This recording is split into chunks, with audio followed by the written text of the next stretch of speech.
You ready to talk about it? Oh yeah, let's get into it. One of the biggest, most commercially successful albums of the 2000s, my friend. I would argue of all time. I agree with that completely. I second that actually. It's definitely one of the biggest, most culturally incredible, like just albums of all time, known as American Idiot. I'm gonna just pull up the tab here. American Idiot. Bill, not Bill. Kyle. I'm thinking my other show for a second. Kyle. American Idiot.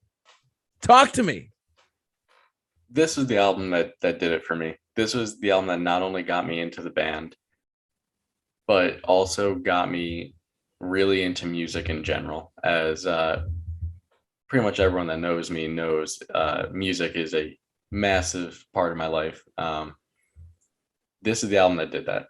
The year it came out, 2004.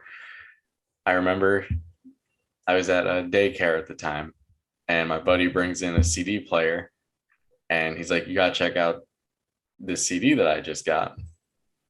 I'm like, okay, at the time I was still a music fan, but it was mostly things like that I would listen to in like my dad's car, specifically like Metallica, Ozzy, Rush, Boston, your usual things like that. And I love that stuff. But I put the headphones on my head. The opening chords to American Idiot kicked in. And that's it right there. I was hooked. From the opening chords of the album, I went out that weekend, the first album I ever bought with my own money, and bought the album, and that was it. Sent me on a whole other, that changed my life really. Even the album cover, iconic. And it even showed, just even putting the word presents in there, like Green Day presents American Idiot, is like, what you're getting. You're getting an epic ride, start to finish. There's a reason that it got the Broadway musical. Whether or not people like that is, that's on them. I think that it works very well. The story is very well done. Really, from Warning to this is such a change. And it's a change I think needed to happen. And like we just said, I don't think it's a change that would have happened had Warning not been kind of the failure that it was. And with that, I just want to point out that there was the step of Cigarettes and Valentines in between. Supposed, because I don't believe their story. And I think that pretty much everyone's on the same page with that now, that the masters of Cigarettes and Valentines got stolen from the studio. I think if that happened, it would have leaked long ago. I think that they completed the album and it's just not what they wanted to release. That's my opinion on it. I'm hoping that someday we do get to hear what that album would have been. And it's pretty much confirmed that we have heard certain songs from it in different forms, like some of the Foxborough Hot Tub songs, some of the network songs that was a side project prior to American Idiot coming out. Some of the bonus tracks from American Idiot, they played Cigarettes and Valentines live and put it on the live album during the 21st Century Breakdown tour. Mm-hmm. I would love a studio version of what that album would have been. Mm. Now, in the meantime, I just want to fill in the gaps between Warning and American Idiot real quick, if that's all right with you. Take your time. Between those, you could tell the band was in kind of a rut after Warning by the fact that we got a greatest hits album. And at the time, greatest hits albums, and even today a little bit, were mainly put out by bands that were kind of on the downslope, trying to cash in on, old songs, which greatest hits albums made a lot more sense at the time. There's a reason that we don't really see many bands doing them anymore. So they had international super hits, and then they put out Shenanigans, which is a great compilation, but it's a bunch of B-sides. They're all very good. I just want to say that they're all very good and had one new song on it. But most people kind of count it as an album because a lot of people didn't even realize that it was B-sides because they were, most people hadn't heard those songs. So for a band to release two compilations it kind of just shows like, oh, they were kind of like floundering at that point. Like, where are they going to go from here? And then they come out with American Idiot, and Dookie was big, but it was no American Idiot. This album, I remember everyone had it. Everyone I knew had this album. Even people that only had like one CD at the time or whatever, it was American Idiot if they had one. It was so big, you couldn't get away from the songs, specifically Boulevard of Broken Dreams. To this day, you can't get away from. If I never heard Boulevard of Broken Dreams again, I'd be happy. I am so played out on that song that the only time I ever listen to it anymore is when they play it live. I'm going to be honest. Um, I mean, because nowadays you can't get away from it anywhere. It still comes on mainstream radio, comes on rock radio. It's old enough now where it comes on classic rock radio. Yes. So you can't escape it. But I mean, this album had, we're talking about experimental with, Nimrod, Jesus of Suburbia, and Homecoming, two 9-minute epics on the same album, no less. Yes. And they do it seamlessly. It truly an astounding album. Every time I listen to it, still feels like the first time I'm listening to it. I agree. It really brings back so many memories. And Spotify needs to separate the songs. That's all I'll say on that part. But it drives me nuts that they did that. So many of the band's iconic songs, to the point where half of their set these days is American Idiot and Dookie, or maybe a little more than half at this point. And that's, the songs are so good that that's not necessarily a bad thing, and they're so good live that they could play that for the rest of their career and no one would care. Like, you see on the chat boards, like, everyone like, oh, they're playing the same set list again, but you go to the shows and all those people are like, I don't even care, it's still amazing. Yeah.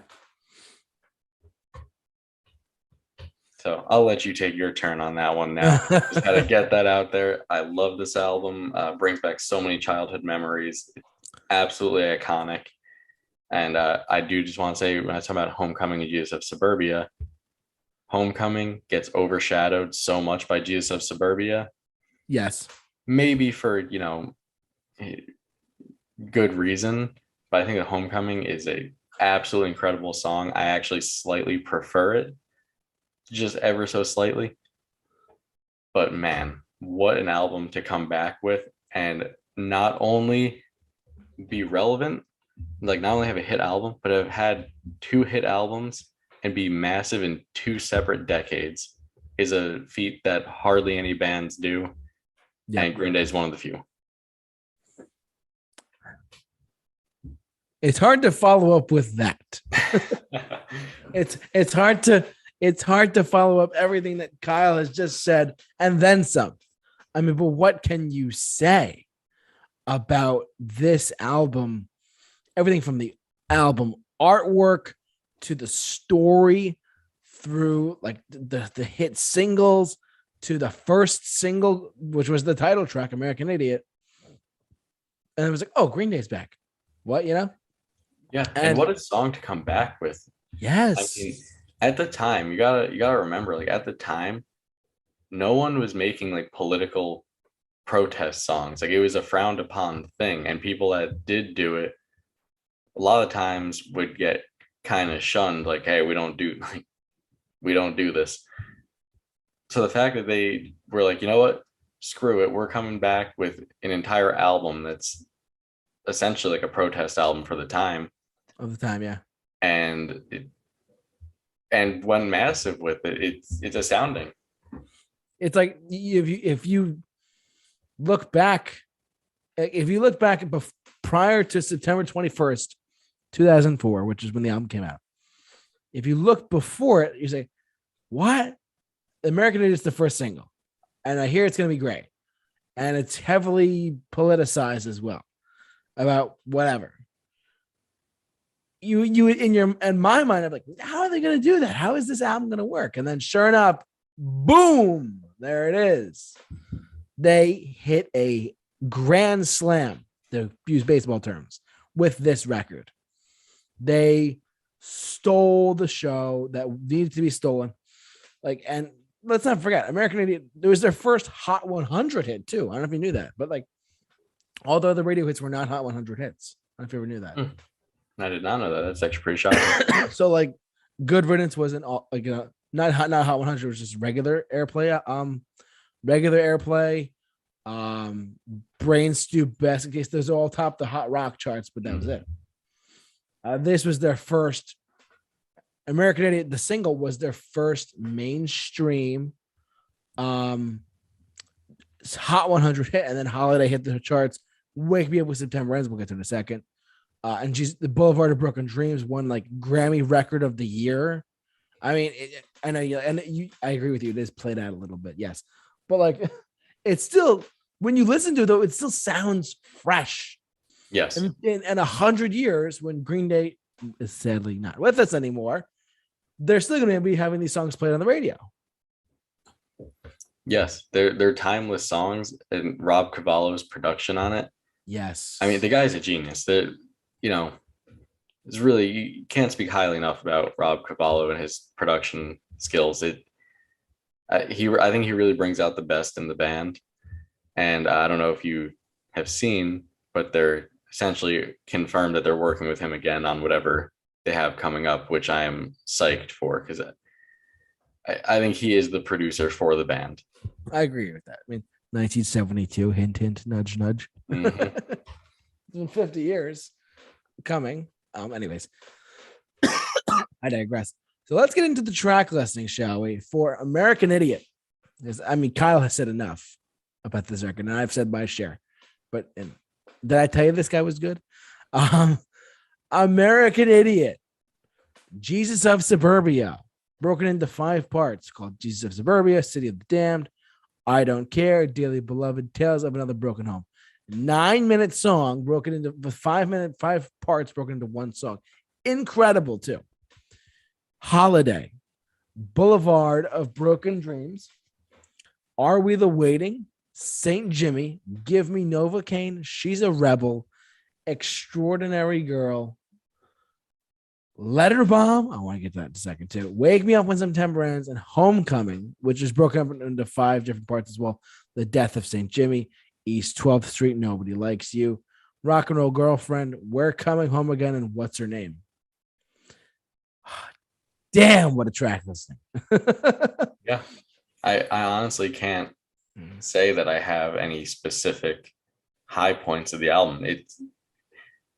It's very rare that a band puts out a perfect album. Yes. This is, if not a perfect album, damn close to a perfect album.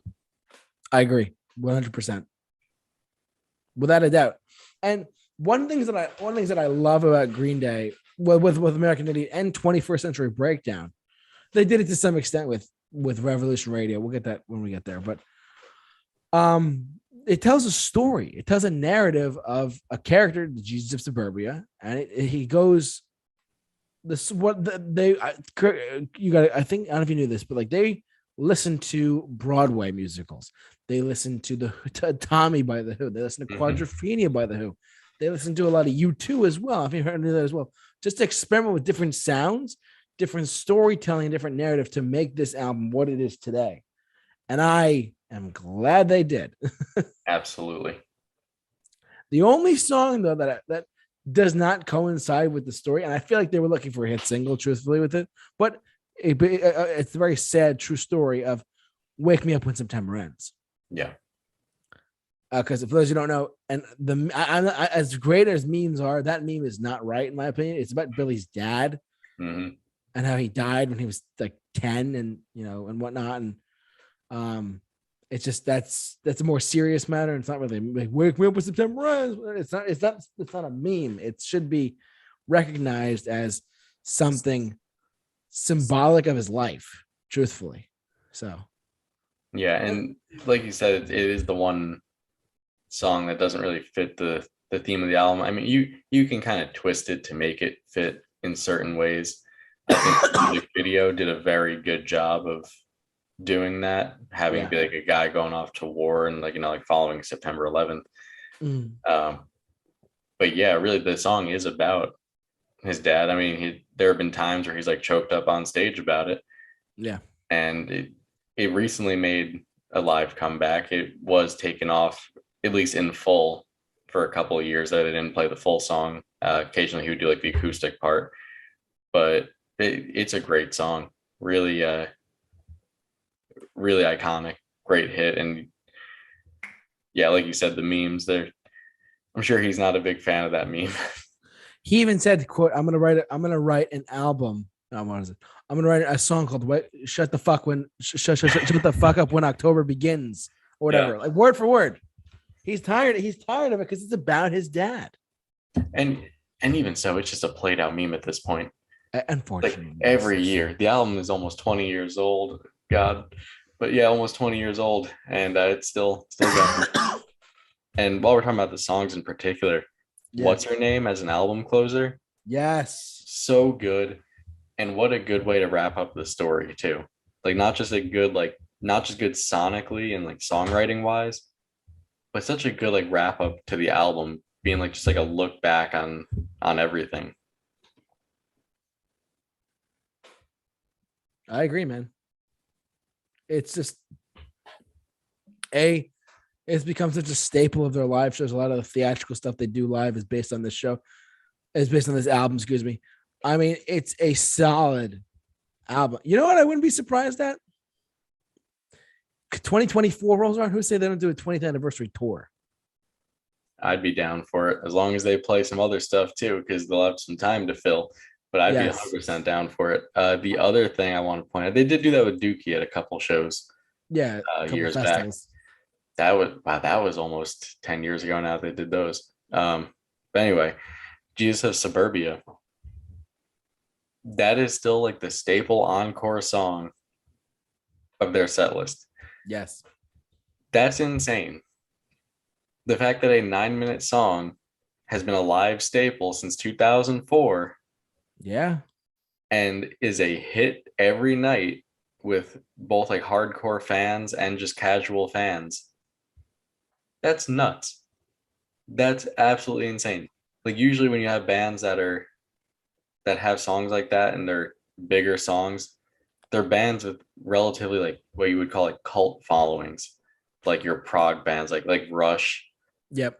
Like it's very rare you see casual Rush fans at a show. When you're at a Rush show, it's all hardcore fans. It just how it is. I've been to like a handful of them, and they were great, but you know what you're getting into there. The fact that Green Day can play a 9-minute song every night and everyone is into it and absolutely loves it is a staple to how good the song is. I agree, man. I agree.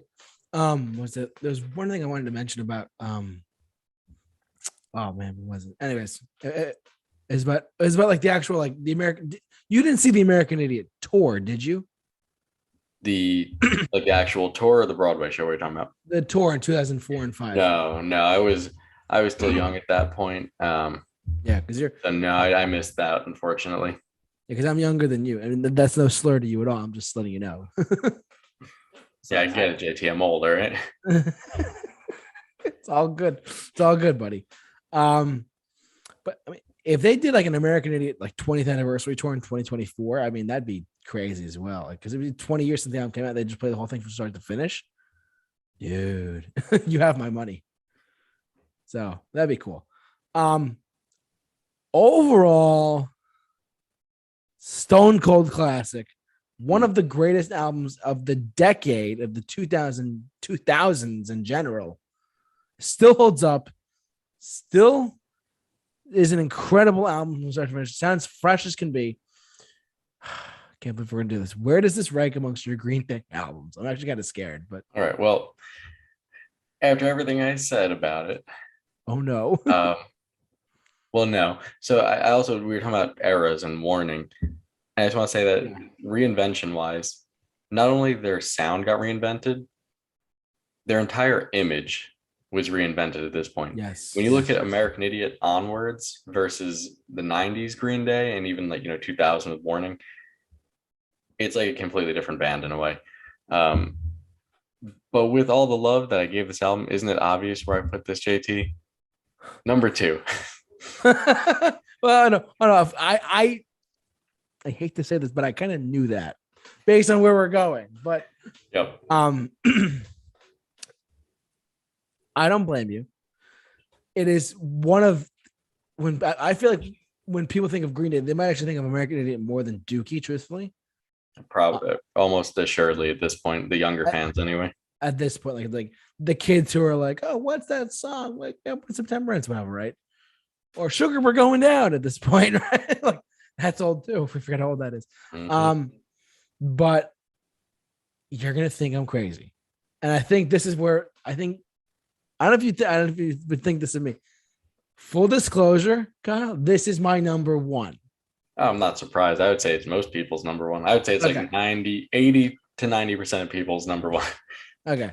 And for all the reasons we listed, it is a staple of their live shows. The title track from every song on the album, from the Grammys it won to 16 million copies sold worldwide of one album, certified 6 times platinum as of 2013. Stone Cold classic, pop punk opera. If you've not heard this album, get on it now. Let's put it that way.